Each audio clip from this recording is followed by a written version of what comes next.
Hi everyone, it's Ash here from FPL Hints.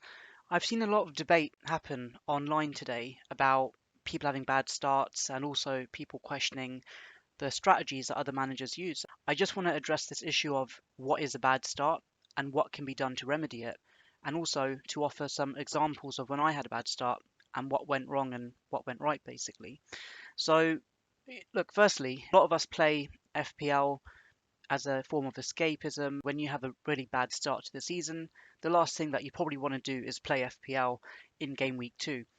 And to define what actually is, a bad start, what yardstick are we using? Are we saying that you scored below the average, which I would assume is probably the universal metric for many, or are we saying that you scored, far less than the FPL Twitter average, which seems to be gigantic compared to the standard average? I think it's the first one.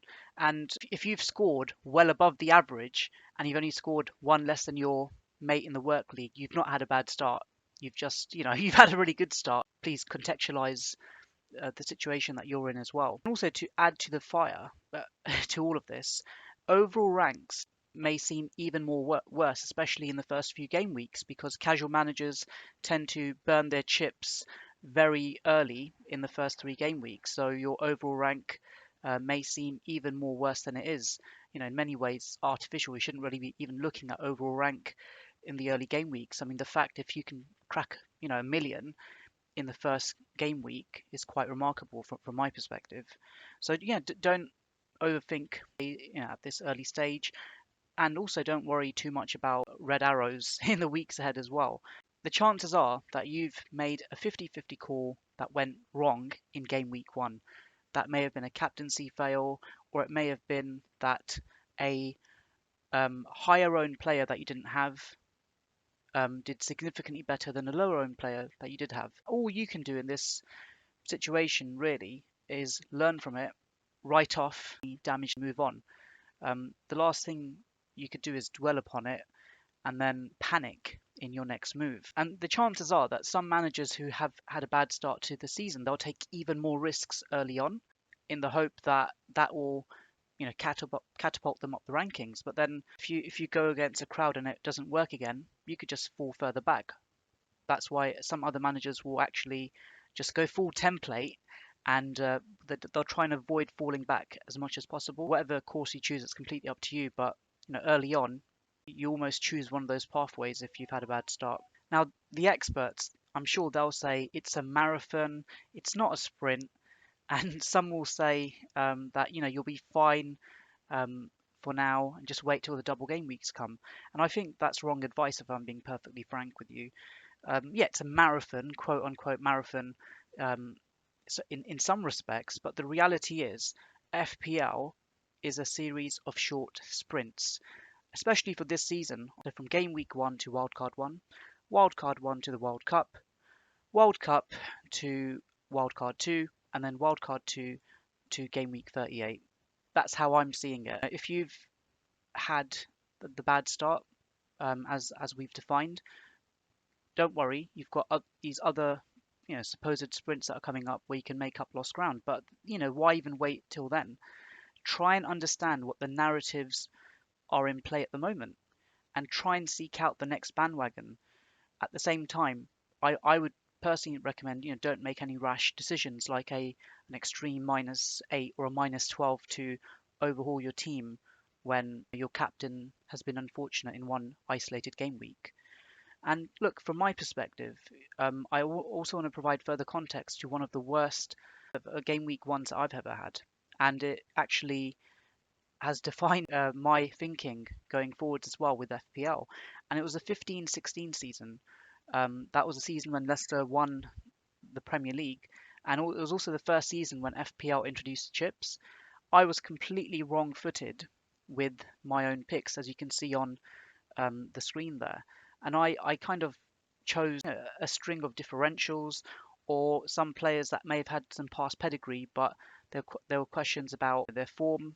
And look, the reality is I scored 25 points in that game week 1. I think I had like one fantasy return with Wayne Rooney with a dubious assist. Captaincy had a blank.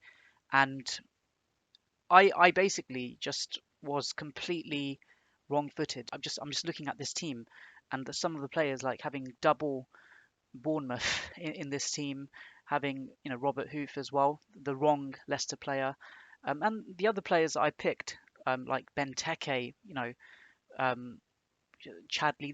These picks ultimately were wrong. But what happened in my instance was that I kind of doubled down. I was like, I've had a bad start, but you know what? I'm gonna just hang on and see what happens. And that Leicester train, the Vardy, Mahrez, or Vares as we called it, duo, I completely missed out on those early returns because I was too stubborn in my thinking. I couldn't see the trends right ahead of me, and in fact, I actually rolled my free transfer over. Whereas with hindsight, because I had the bad start, I should have really have used the free transfer to correct some of the wrongs I had. And the strange thing was that I think around October time, it became very apparent to me that this is a very special Leicester team. And obviously, the odds of them winning at the start of the season were 5,000 to 1. But even in October time, you could get really high odds. I'm not a betting person. You could get really high odds. I was convinced by October, November time that this Leicester team, not only were they going to challenge for the title, but they had a very good chance of winning it. And I think after the turn of the year, it became even more obvious. But for me, it was too late. I missed out on those early returns. I missed out on bandwagons. I neglected the faults in my team, and yeah, it's just one of those things. Like with hindsight, I wish I rectified some of those faults. And with this particular season and with the team that I had, I didn't break into the top 1 million until like game week 30, very late.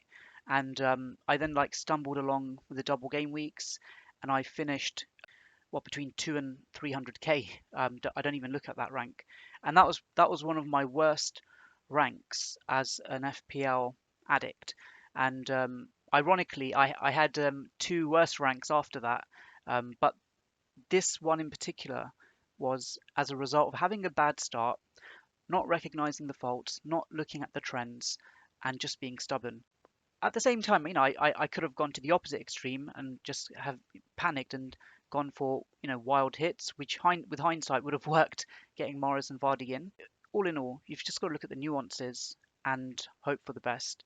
But, if you feel that there are fires burning in your team, address those fires. And ultimately, what those issues are, and you've got to make those judgment calls. So yeah, just coming back onto that previous screen, keep calm and play FPL. May your arrows be green, may your mind be serene. Take care and all the best.